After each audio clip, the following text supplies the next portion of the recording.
Olá, amigos e amigas que acompanham o podcast Conversa Séria com o empresário João Rafael de Aguiar. Estamos com mais uma edição neste ano de 2025, esta que é, inclusive, a última edição do podcast Conversa Séria neste ano de 2025.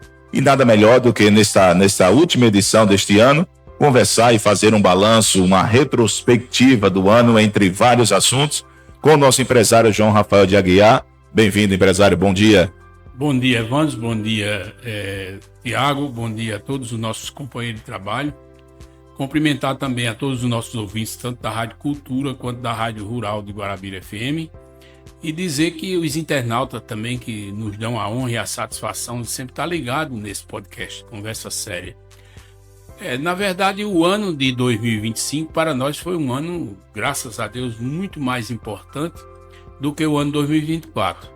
Haja visto que o ano 2024 eu fui acometido de um AVC, aonde me trouxe alguns dias hospitalizado na UTI. E graças a Deus o ano 2025 foi um ano de muita bênção, de muito trabalho, mas graças a Deus com a saúde recuperada, porque Deus é fiel. E eu fico feliz com isso. E trabalhamos bastante e estamos avançando cada vez mais.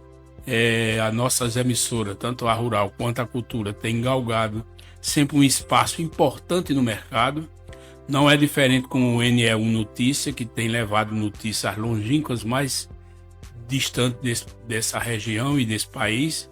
Então eu me sinto bem e com muita satisfação de entrar 2026 com muita garra, com muita luta para abraçar o trabalho da mesma forma que eu tenho feito todos os anos com a graça de Deus.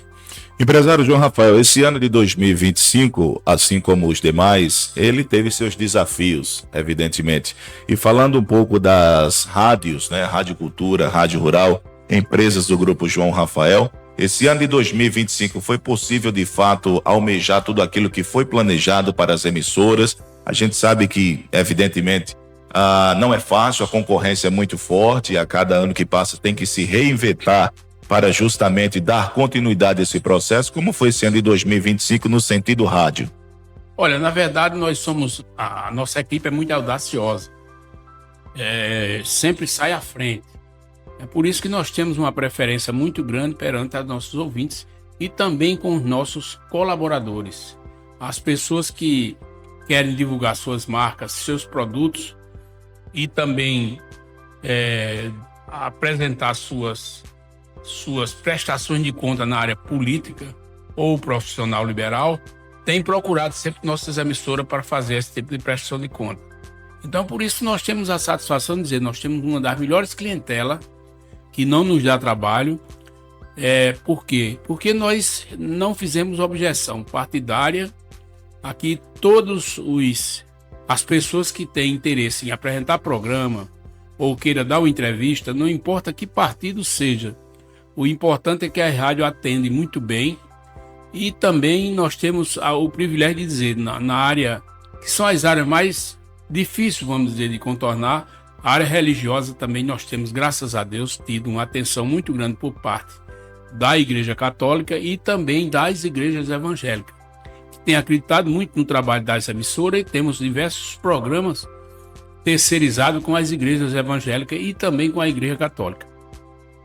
Então eu posso dizer a você que é uma vitória num espaço concorrido como é o espaço de rádio aqui na região do Brejo, mas graças a Deus nós temos tido esse privilégio de receber a preferência dessas classes. O senhor recebeu, como todo mundo sabe, o convite da prefeita Léa Toscano para assumir uma nova missão.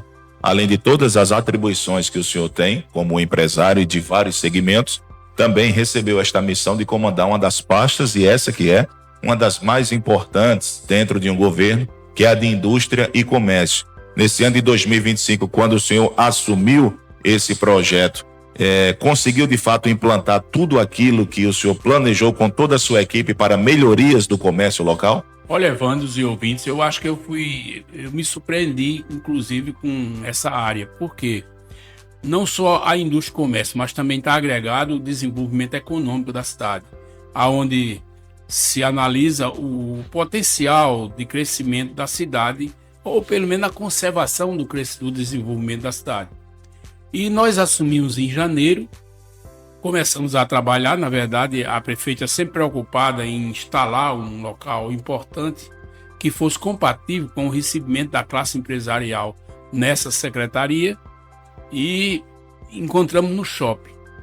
E foi realmente feita uma grande reforma, foi feito um trabalho excelente para aglomerar todo o trabalho da secretaria, porque não é só a secretaria. Lá na secretaria tem o gabinete da prefeita, quando ela quer despachar lá, ela tem espaço suficiente para isso.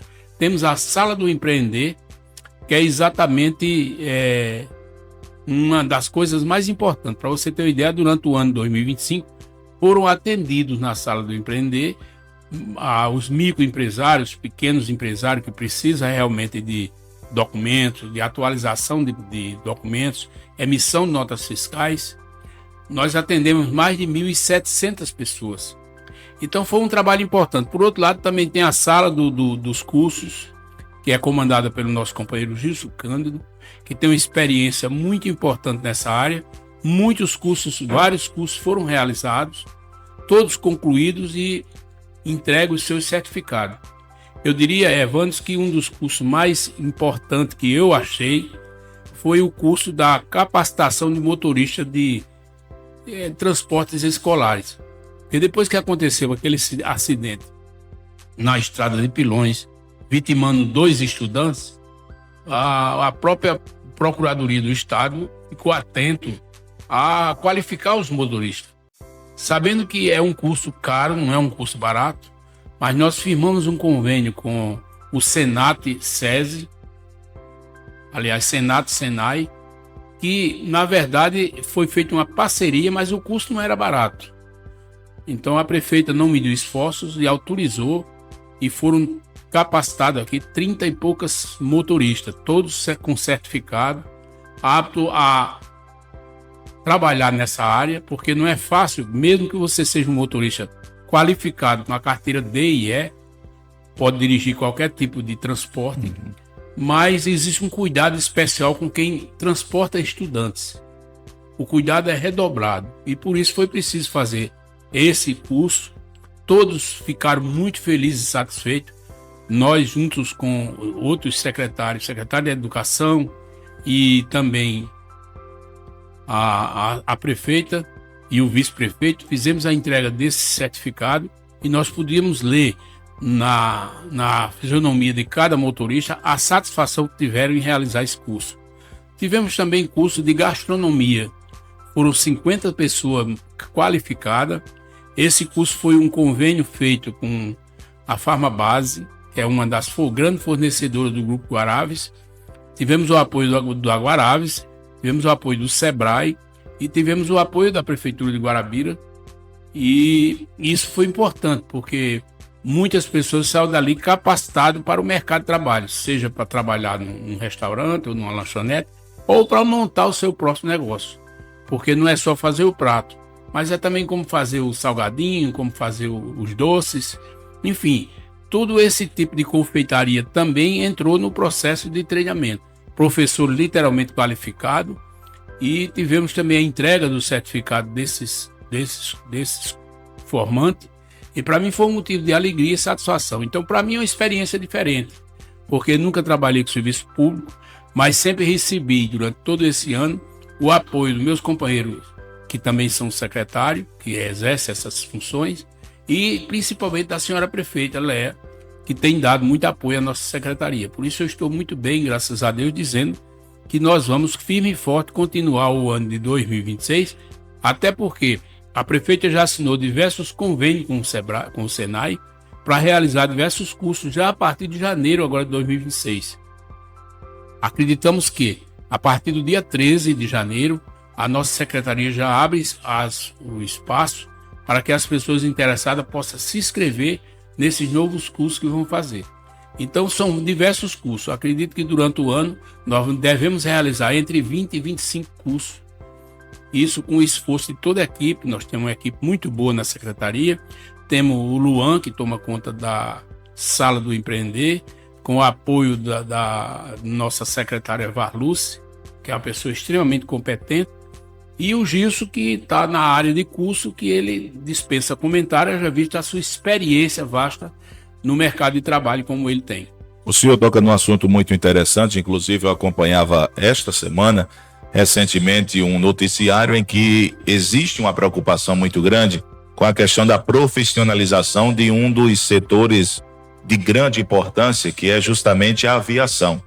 Existe um número de muitos profissionais que chegam ao período de aposentadoria, que não é compatível com o número daqueles que se profissionalizam e se tornam um aviador, se tornam um profissional de aviação. E estamos vivenciando um período em que há uma migração muito forte das pessoas que viajam no transporte rodoviário para a aviação.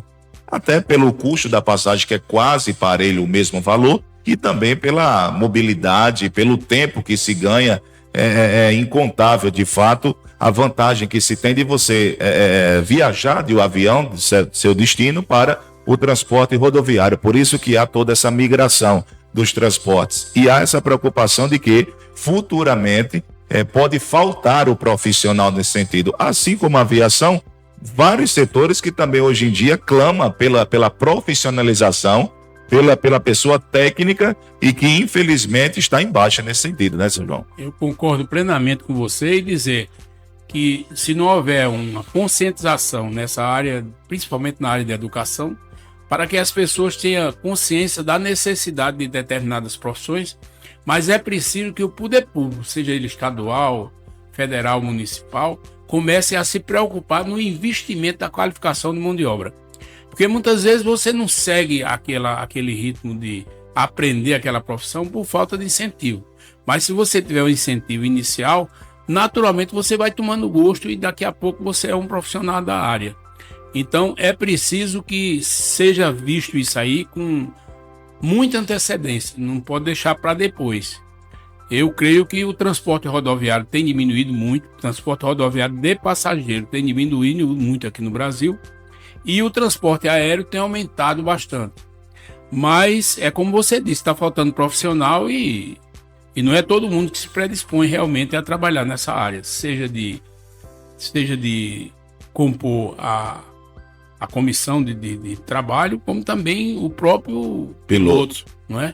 Então tudo isso são coisas que tem que ser visto logo do começo, para ir nas escolas já conscientizando as pessoas que existe, por exemplo, a medicina. Existe uma necessidade muito grande de médico no Brasil e tem que continuar tendo. Mas se você fizer uma retrospectiva, você vai ver que tem muito mais advogados se formando com a carteira da OAB do que médico, o CRM. Então é preciso conscientizar as pessoas que a área de saúde ela é por demais importante. Eu tenho conversado com alguns prefeitos que têm dificuldade em preencher as vagas por falta de profissional da área de saúde. Isso tanto na área de enfermeiro quanto também na área de médico. Há uma dificuldade sim, porque nem todo cara que se forma profissional quer vir morar no interior. E as prefeituras estão no interior e precisa preencher os postos de saúde exatamente com os profissionais. E aí não preenche porque não há a mão de obra suficiente. E o que é que acontece? É que tome crítica, né? E a população tem que criticar porque precisa desse serviço. E aí não encontra.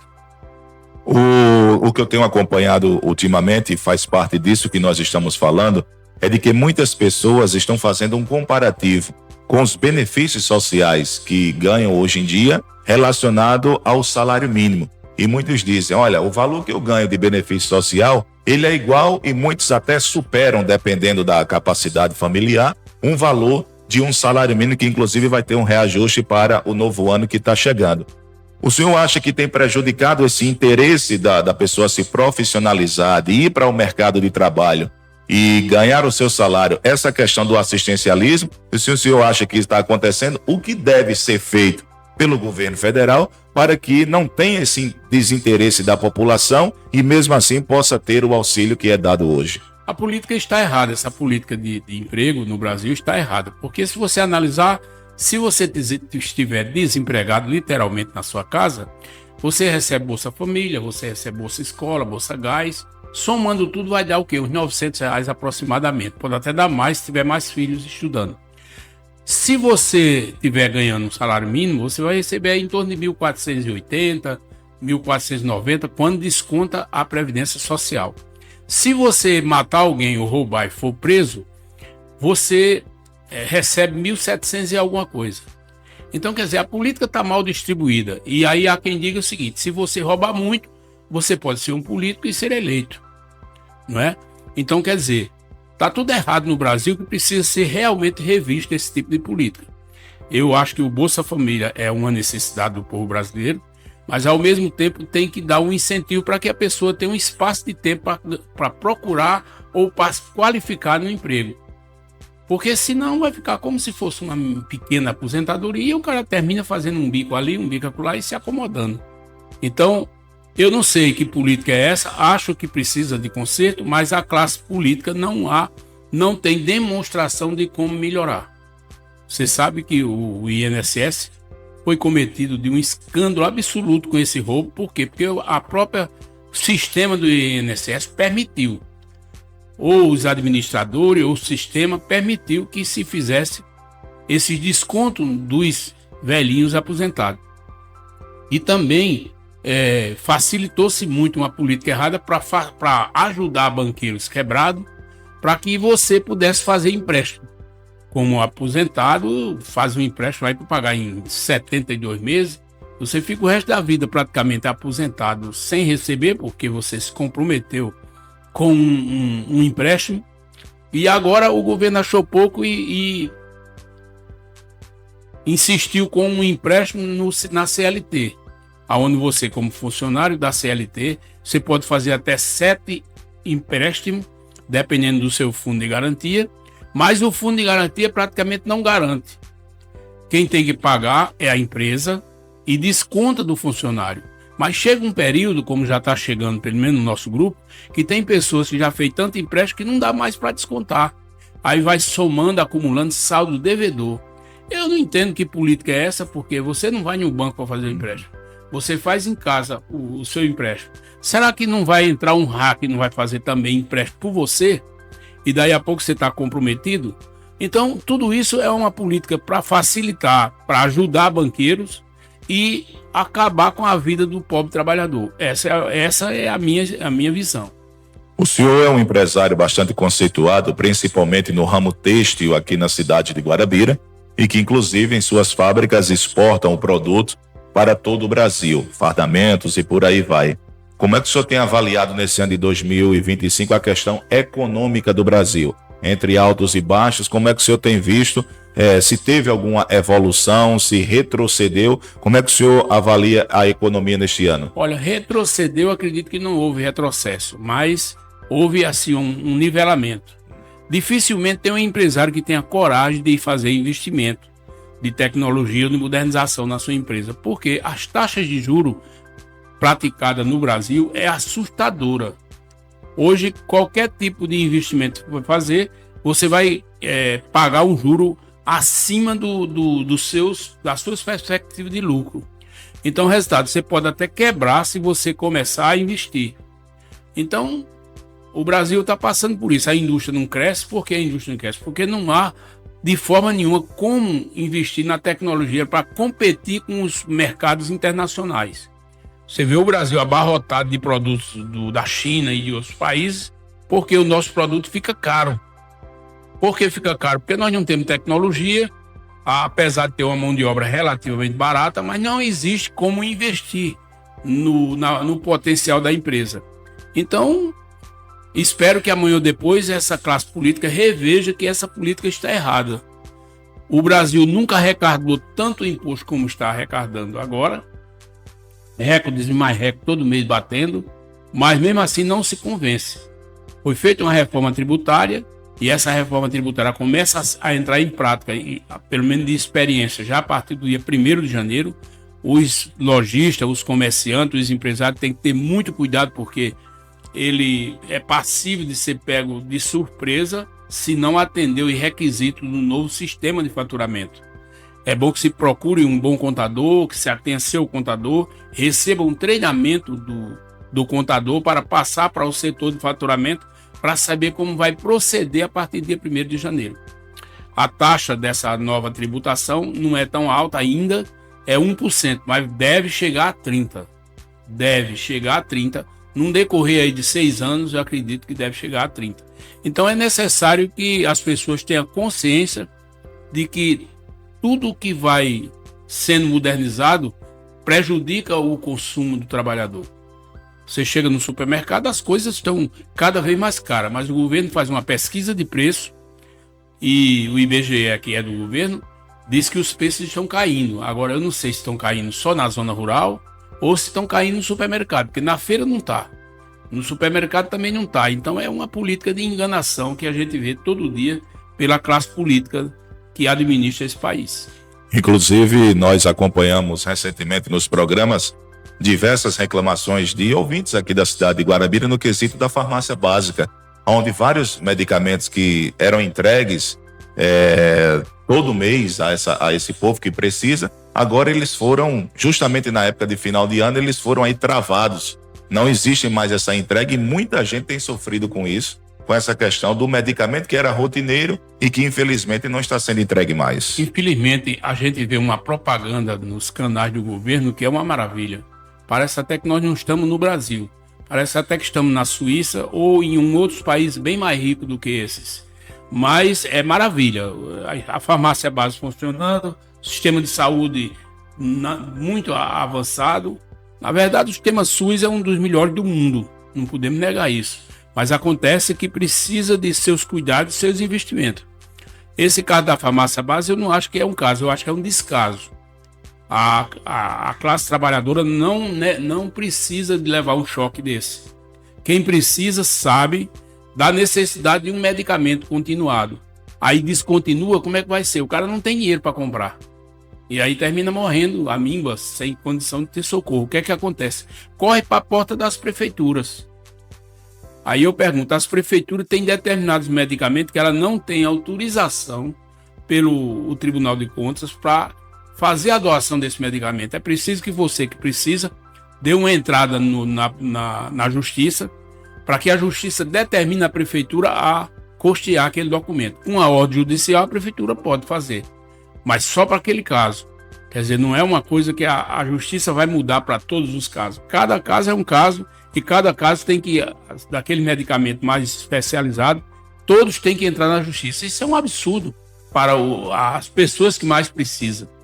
Diante desse exposto e tendo em vista a avaliação que o senhor faz do atual governo, que tem à frente o presidente Lula, que, diga-se de passagem, está em seu 3º mandato como presidente, sem contar 2 mandatos que fez sucessão, de Dilma, inclusive. Como é que o senhor vê esse 3º mandato, com todas as questões já expostas? O ano que vem já é o último ano desse 3º mandato, já é um ano eleitoral, fica dividido o pensamento da parte administrativa como da parte política. Como é que o senhor avalia esse 3º mandato do presidente do novo governo? Eu acredito que o presidente não teve sorte de escolher uma boa equipe, principalmente a equipe econômica. A equipe econômica, desde o primeiro dia de governo, que deixa a desejar. Fala muito, não realiza, e quando realiza, realiza de forma errada. E você sabe que a mola mestra de uma administração é exatamente o Ministério da Economia. Se o Ministério da Economia não vai bem, é como o sujeito que trabalha e o dinheiro não sabe administrar o dinheiro. A mulher não sabe administrar o dinheiro, aí não tem feira, não tem nada. Então o que acontece com o Brasil é o seguinte, é que tem as pessoas que deviam estar no lugar certo, as pessoas certas, vieram pessoas erradas para o lugar certo. Então isso não vai funcionar, não funcionou, e a tendência do governo é cair cada vez mais. Está com a sua popularidade abaixo de 50%, deve chegar a 30%, 35% até o final do ano de 2026, até porque não sei se ele é candidato. Eu ainda duvido que seja candidato. Por quê? Todos os trunfos que ele tinha para melhorar a situação perante a sua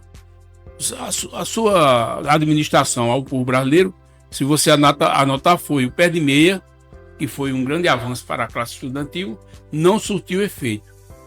Ele reduziu, aliás, deu incentivo de imposto de renda para quem ganha até R$5.000, também não melhorou a sua popularidade, continuou em baixa. Quando se pergunta qual a avaliação que você faz do governo Lula, o negativo é maior do que o positivo. Então, acho que se você analisar todas as áreas que tinha como mexer e melhorar, piorou.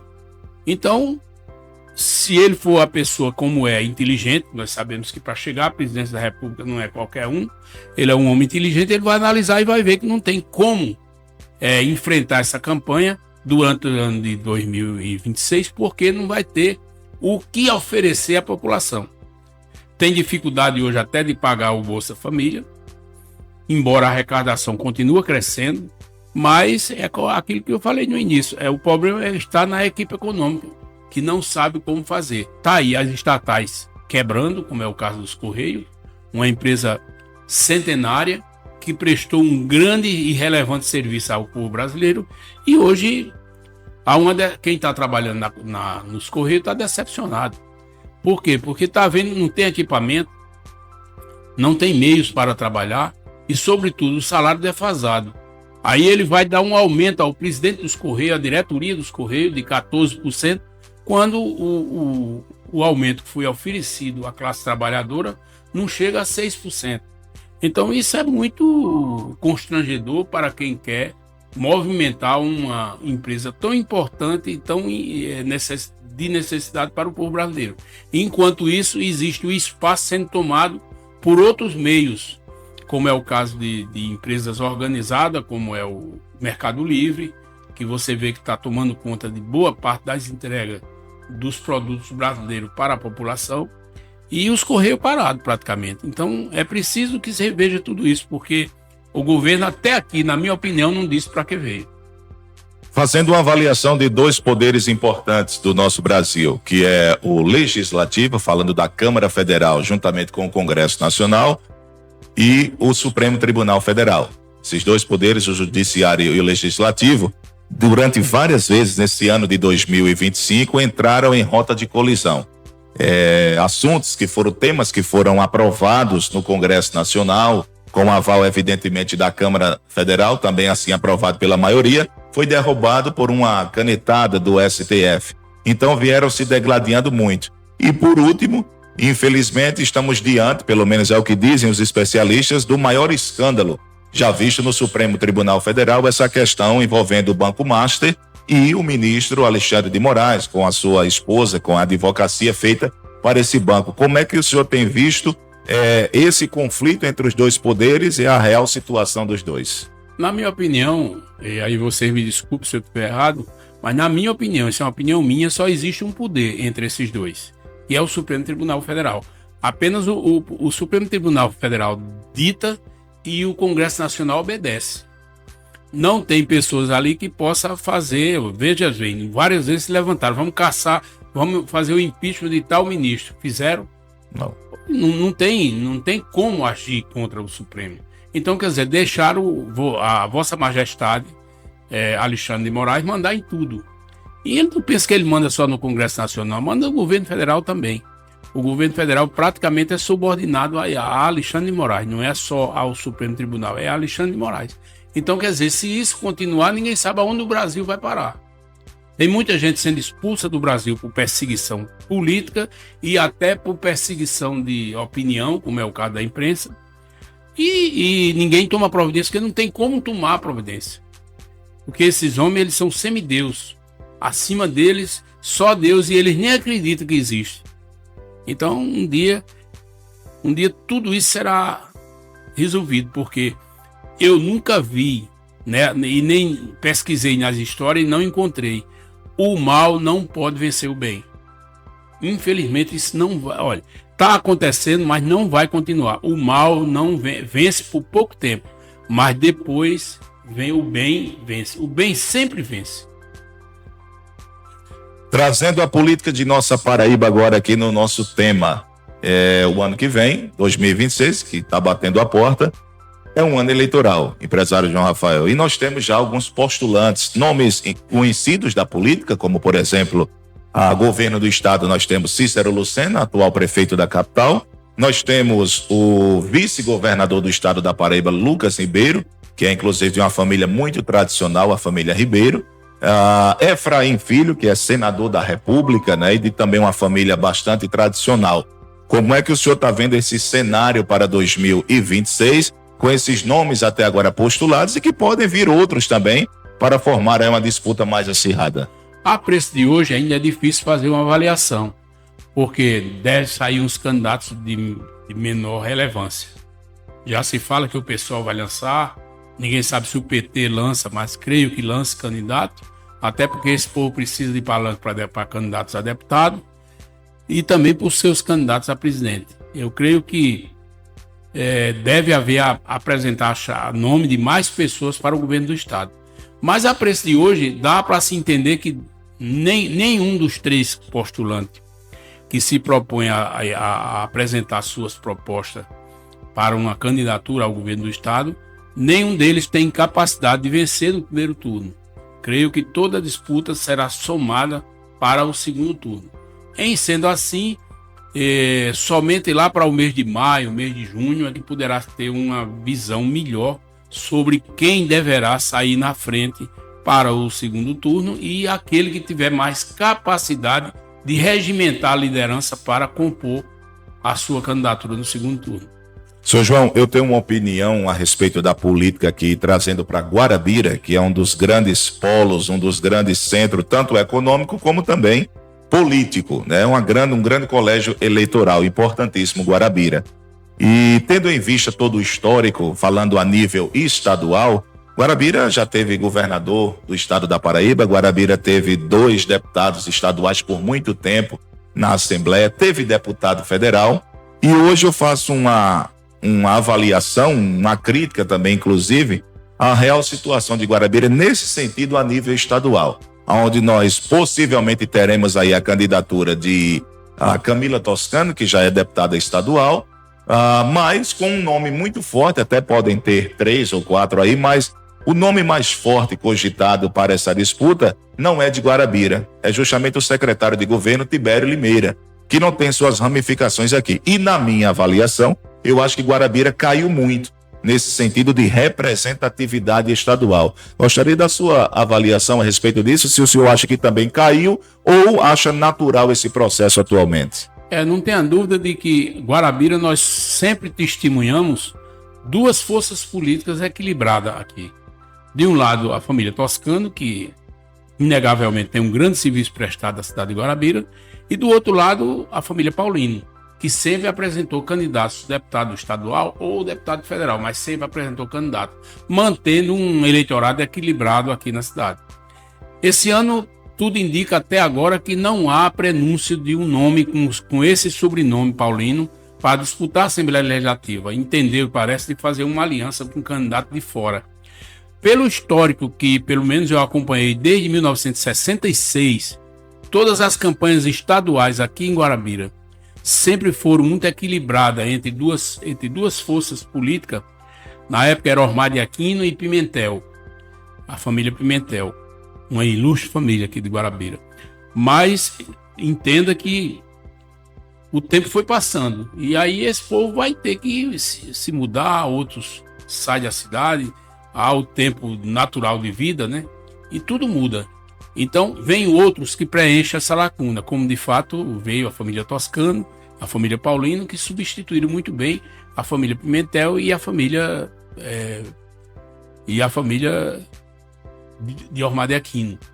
Então, hoje, o que eu acompanhei durante todo esse tempo é que candidatos de fora nunca levaram muita vantagem aqui com votos em Guarabira. Poderá acontecer que seja diferente esse ano. Não estou dizendo que não pode. Eu estou dizendo que durante todo esse trajeto, a cada 4 anos tem uma eleição estadual e nenhum candidato de fora saiu com uma margem alta de voto daqui, competindo com um candidato local. A tendência, a população sempre dá preferência ao candidato local, seja de um lado, seja do outro. Mas esse ano poderá ser diferente e vamos aguardar para saber. Mas eu ainda acho que há um prejuízo eleitoral muito grande, não só para a família Paulino, que não está apresentando um candidato, como também para a própria cidade de Guarabira, que sempre teve uma política equilibrada, bem disputada, que a política é como um jogo de futebol. Se você vai para o estádio e o seu time não tem representação nenhuma, você nem vai para o estádio. Por quê? Porque você já sabe que não tem futuro. Mas se o seu time está competitivo, a tendência é você ir ainda levar mais alguns amigos para o estádio de futebol. A mesma coisa é a política. Então, tudo isso pode mudar exatamente agora nessa campanha de 2026. Prefeita Léa Toscana está em seu terceiro mandato como prefeita. Ainda é muito cedo, evidentemente, apenas um ano está sendo decorrido aí do seu novo mandato. Mas o senhor, de que forma avalia as propostas, as ideias e o que o povo de Guarabira pode esperar para 2026, já que o senhor, inclusive, assume uma pasta de governo e tem, de fato, acesso às ideias, aquilo que, de fato, ela está propondo para o próximo ano? Olha, na verdade, eu sou até um pouco suspeito para falar, porque eu faço parte da administração. Mas eu posso dizer que aquele mercado, por exemplo, que estava muito deteriorado, não era um mercado, era um absurdo aquilo ali. Você ia comprar alguma coisa lá, saía horrorizado com a situação daquele mercado. E ela prometeu e está cumprindo, quer dizer, desmanchou o mercado, está fazendo um novo mercado e um senhor mercado muito bem estruturado. Isso é um dos compromissos de campanhas. Tem outras obras em andamento, que não dá para citar todas, mas muitas escolas foram reformadas, muitos ginásios de esporte foram reformados. A exemplo do de Cachoeira, que terminou agora recentemente, do Ormar de Aquino também. Então, a prefeitura conseguiu muitos recursos federais para investimento de obras físicas. Creio que o ano de 2026 será um ano de muita execução de obras. Muita gente vai dizer, não, porque é um ano eleitoral. Não, é porque já existe no caixa da prefeitura verba compatível para a necessidade que o município exige. Então, creio que será. Além do mais, sem contar que o governo da prefeita Léa é um governo humano. Ela dá uma atenção muito grande, sobretudo à classe menos favorecida. Isso é muito bom para a cidade. Entendeu? Então, vamos ver o que acontece. Eu creio que Guarabira vai melhorar. Essa é a minha perspectiva. Até porque, mesmo que eu não fizesse parte do governo e fosse adversário, como sempre fui, da prefeita Léa no passado, eu não ia torcer que desse errado de maneira nenhuma, eu ia torcer que desse certo, porque se der certo para Guarabira, dá certo para mim, entendeu? Então isso é o que nós devemos desejar, acho que é o importante. A oposição existe, mas a oposição tem que ser uma oposição bem feita e equilibrada. Aqui tem alguns vereadores que lamentavelmente ainda não sabem fazer oposição, sabe dar esculhambação. Oposição não, oposição é feita numa classe como, por exemplo, Célio Alves faz. Célio Alves é uma pessoa que faz a oposição à prefeita Léa, a administração da prefeita Léa, mas ele sabe fazer a administração. Ele não sabe fazer a pessoa. E eu acho que todos deviam seguir esse exemplo, porque a administração merece crítica, a oposição deve fazer sua fiscalização, mas a pessoa que administra o município não merece ser destratada. Eu acho que todos merecem respeito. A cidade de Guarabira em si, como é que o senhor tem visto nesse ano de 2025? Melhorou, se manteve naquele patamar de um dos maiores polos comerciais de nossa Paraíba, o maior do Brejo indiscutivelmente? Como é que o senhor viu no contexto geral, parte administrativa, parte econômica, como é que o senhor viu 2025 Guarabira? O comércio de Guarabira cresceu, continua crescendo. Talvez quando se faz a pesquisa através do Senai, o maior número de funcionários de carteira assinada ainda, e olha, quando eles falam em carteira assinada, é carteira assinada e MEI. Tudo é um nível só. Quando se trata de pessoas com carteira assinada e MEI, pessoas empregadas, está mais no setor da indústria e serviço. No comércio tem, mas é menor. Porque, veja bem, o lojista, ele coloca você para trabalhar e você diz, olha, eu tenho uma Bolsa Família, eu não vou querer assinar minha carteira, mas como você é um bom profissional, ele deixa você ali tranquilo, porque ele sabe que a fiscalização ministerial do trabalho não faz essa rotina no comércio como faz na indústria e nas prestadoras de serviço. Então, tem muitos funcionários no mercado, no comércio? Tem, mas nem todos têm a carteira assinada e nem todos têm MEI. Porque acha que não precisa, embora está perdendo espaço. Um dia vai se aposentar e tem aquela lacuna. Se você tem MEI e paga mensalmente a sua taxa de MEI, que é bem menor do que uma previdência privada, você vai ter direito a todos os direitos que tem um trabalhador com a carteira assinada. Então, é preciso que os lojistas comecem a acordar sobre isso. Porque se você tem um motorista que às vezes nem trabalha o dia todo, mas presta um bom serviço, pede para ele fazer o MEI. Todo final de mês ele dá a nota fiscal e o trabalho fica literalmente legal, você não corre risco, não é? de ser pego de surpresa lá na frente com uma multa. E tudo isso é importante para o comércio, mas o comércio de Guarabira é pujante, continua crescendo e eu acho que vai crescer e vai crescer muito mais. Nós estamos caminhando para o final do podcast, o último podcast Conversa Séria com o empresário João Rafael de Aguiar, pelas rádios Cultura 94,5 FM, Rádio Rural 95,5 FM, claro, o portal NE1 Notícias. E nesse espaço final desta última edição do podcast, deixar o empresário João Rafael de Aguiar à vontade, para se quiser colocar algo a mais, pode ficar à vontade e, evidentemente, deixar a sua mensagem para 2026 a todo o povo da cidade de Guarabira, empresário. Eu agradeço primeiro a você, Evandro, e eu vou mandar um abraço para meu amigo Fernando Carvalho, que se encontra de férias lá no sul do país, com a família, curtindo. Isso é muito importante para o ser humano, né? Eu acho que o nosso maior patrimônio é a família. Isso. Se a gente não aproveitar essas oportunidades e ficar junto da família, nós vamos perder muito espaço. Mandar um abraço também para meu amigo Beto Oliveira, que presta um relevante serviço ao nosso grupo. Mandar um abraço para Dr. Bruno Deril, que é um grande amigo, eu respeito muito, tenho muita admiração por Bruno Deril. E a todos os meus amigos e a todos os internautas que sempre encontram comigo e dizem: olha, estou ouvindo o seu podcast, estou ouvindo, gosto e tal, mas também aceito crítica, quero dizer que eu aceito crítica. Então eu quero mandar um abraço para todos e dizer que é com muita satisfação que eu desejo a todos um feliz 2026, que venha com as bênçãos de Deus para que a gente possa ter um ano feliz.